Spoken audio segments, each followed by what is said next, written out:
इसको भी कोई चुनौती नहीं दे सकता। मान्यवर, मुझे ये बताओ कि अभी अभी फैशन है संविधान लहराने की, ये संविधान के हिसाब से सरकार का या किसी भी निजी संस्था का कोई भी फैसला मान्यवर कायदे की कोर्ट से बाहर कैसे हो सकता है? कोई भी फैसला हो, ये देश की अदालत वो फैसले तक रुचि नहीं रखेगी। नागरिक ग्रीवेंसेस लेकर कहां जाएंगे? जिसकी भूमि हड़प कर ली गई वो कहां जाएगा? ऐसा नहीं चलेगा। आपकी वोट बैंक के लिए आपने किया था, हम खारिज कर रहे हैं, ऐसा नहीं चलेगा। अदालत में जाइए, जिसको ग्रीवेंसेस है इधर और साइड से, और अदालत न्याय करेगी। न्याय के लिए तो अदालतें बनी हैं। और मान्यवर, यहां एक सदस्य ने कह दिया माइनॉरिटी इस कानून को स्वीकार नहीं करेगी। क्या धमकाना चाहते हो भाई? संसद का कानून है, सबको स्वीकार करना पड़ेगा। स्वीकार नहीं करेंगे मतलब क्या है? कैसे बोल सकते हैं कोई? हम कानून को स्वीकार नहीं करेंगे। ये कानून भारत सरकार का है, हर एक पर बंधन करता होगा और इसको स्वीकार करना पड़ेगा। मान्यवर, ये हमने तो खैर वक्फ को छेड़खानी नहीं की। वक्फ बोर्ड और वक्फ परिषद के अंदर बदलाव किया है, मगर वक्फ के लिए भी क्या क्या जजमेंट आए। सैयद फजल पुकोया थंगल बनाम भारत संघ 10/11/28 को केरल उच्च न्यायालय ने उन्होंने कहा वक्फ बोर्ड एक स्टैट्यूटरी बॉडी है, यह मुस्लिम समुदाय का प्रतिनिधि निकाय नहीं है।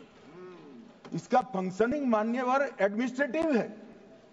धार्मिक क्रियाकलापों को तो वक्फ ने करना है, चाहे कब्रिस्तान हो, चाहे दरगाह हो, चाहे मस्जिद हो, चाहे चैरिटी का काम, वो वक्फ बोर्ड को नहीं करना है भाई। ये केरल हाईकोर्ट ने किया, इलाहाबाद हाईकोर्ट ने भी, उसने तो मुतवल्ली तक भी कहा है। अगर हम मुतवल्ली तो जो धर्म का है वही रखेंगे।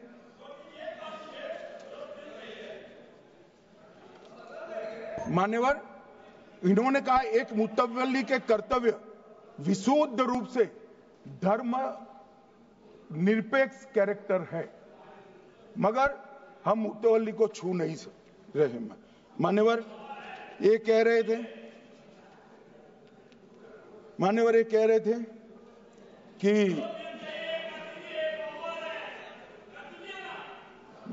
मान्यवर ये कह रहे थे कि कोई गड़बड़ियां नहीं हुई। मान्यवर,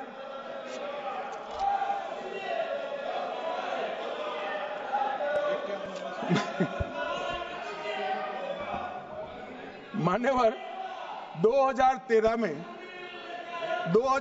में अन्यायी कानून आया। भाई करने, थोड़ा शांत हो जाइए। ये 26 के कारण डरे हुए और कुछ कारण नहीं। चुनाव जो है ना अक्टूबर में, 25 में जो चुनाव है इसके कारण डरे। मान्यवर, भाई बैठ जाओ। मान्यवर,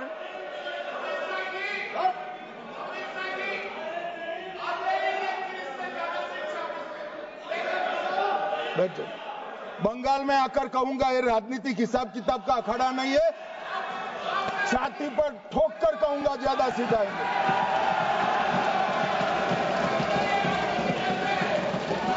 मान्यवर,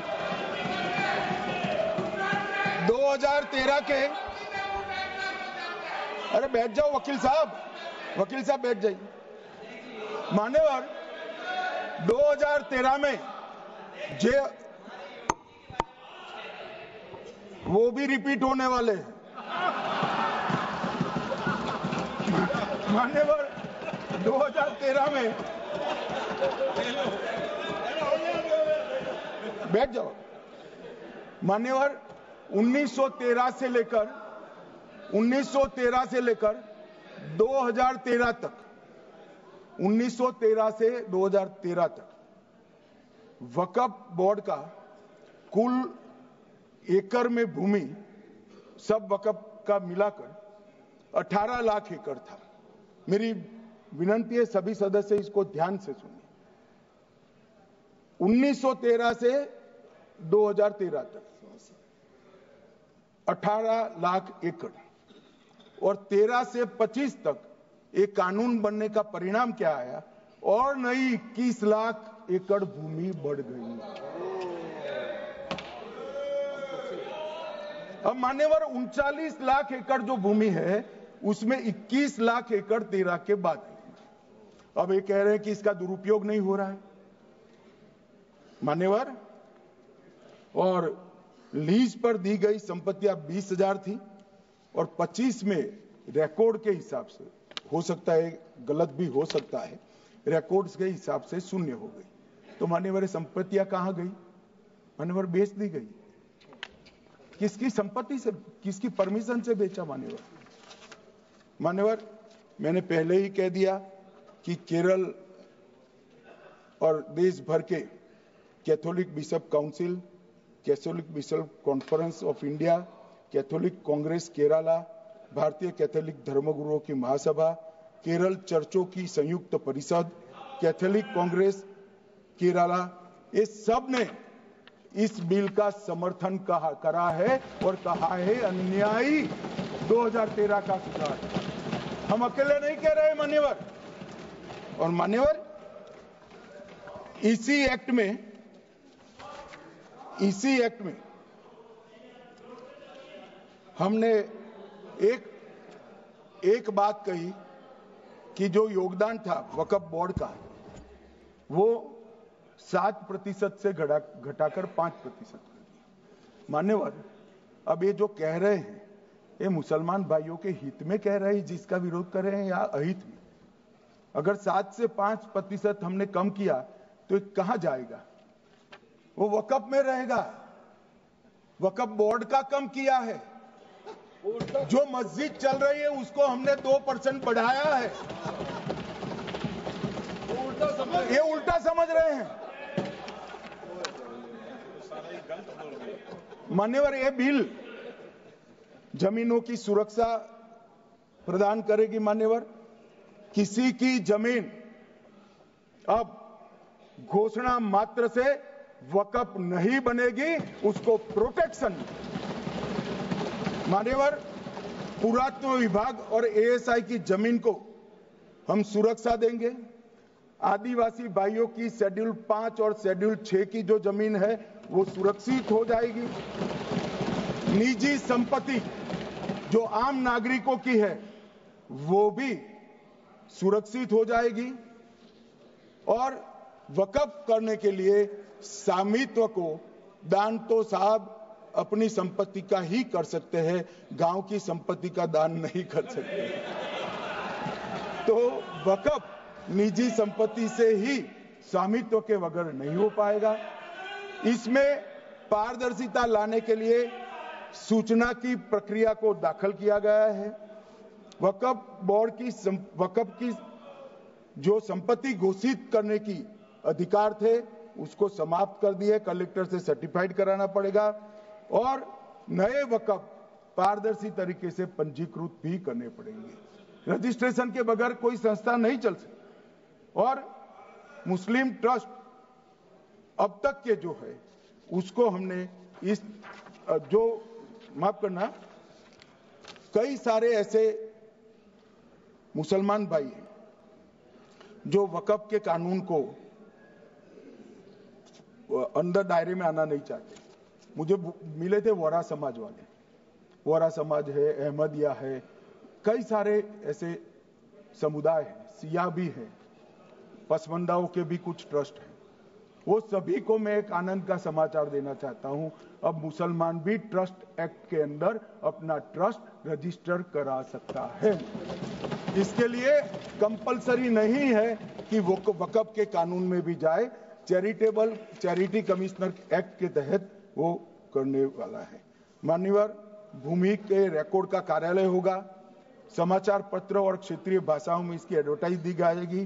ढेर सारे प्रावधान मान्यवर इसके अंदर किए हैं। महिला, सिया, पसमंदा, वोरा, अहमदिया, उनका हमने समावेश किया ही है। और उन्होंने कहा, मैं सुन रहा था, मान्यवर एक फैशन हो गई, राम जन्मभूमि का मंदिर बनाने की बात आई तो इस देश के अंदर खून की नदियां बह जाएगी, मुसलमान रोड पर आ जाएगा, मुसलमानों का ये हो जाएगा, वो ट्रिपल तलाक, फिर से डर, सीए आया कि मुसलमानों की नागरिकता चली जाएगी। जिन जिन ने भाषण किया है, एक मुसलमान की नागरिकता गई है तो बता दो। मुसलमान भी जानता है। और मैं तो आपके माध्यम से देश के मुसलमानों को अपील करना चाहता हूं, मान्यवर, मैंने बहुत झेला है। ये कहते थे कि सीए कानून मुसलमानों की नागरिकता लेने 2 साल हो गए, एक भी मुसलमान की नागरिकता गई है तो सदन के पटल पर रखी। कितना झूठ फैलाया इन्होंने। मान्यवर, धारा 370 हटाई, ये कह रहे थे मुसलमानों का ये हो जाएगा, वो हो जाएगा, फिर से उमर अब्दुल्ला जीत कर आज शासन कर रहे हैं। आतंकवाद समाप्त हो गया, विकास शुरू हो गया, पर्यटन बढ़ गया। मान्यवर, एक कांग्रेस पार्टी और उसके साथियों ने मुसलमान भाइयों को डरा डरा कर अपनी वोट बैंक खड़ी करने का काम किया। हम नहीं डरा रहे मुसलमानों को, आप डरा रहे हो भाई। आप कह रहे हो ये हो जाएगा। मैं कहता हूं इस देश के नागरिक को किसी भी धर्म का हो कोई आंच नहीं आएगी। मान्यवर, ये नरेंद्र मोदी सरकार का सरकार। मान्यवर,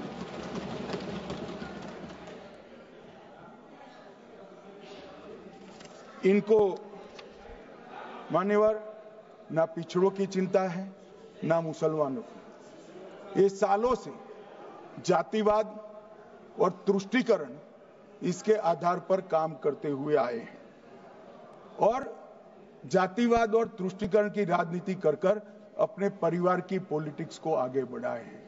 मगर 2014 से मान्यवर जातिवाद, तुष्टीकरण और परिवारवाद को एक साथ नरेंद्र मोदी ने समाप्त कर कर विकास की राजनीति इस देश में प्रस्तावित की।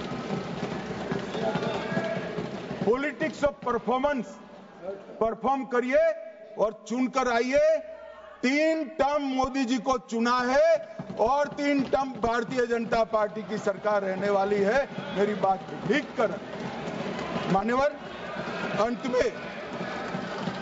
अंत में मैं किरण जी को बहुत बहुत बधाई देना चाहता हूं कि बहुत अभ्यास कर कर सारे दूषणों को निकालकर वक्फ कानून को शुद्ध, पारदर्शी और उद्देश्यों को समर्पित बनाने का काम रिज्जू साहब लेकर आए हैं। मैं इसका समर्थन करता हूं।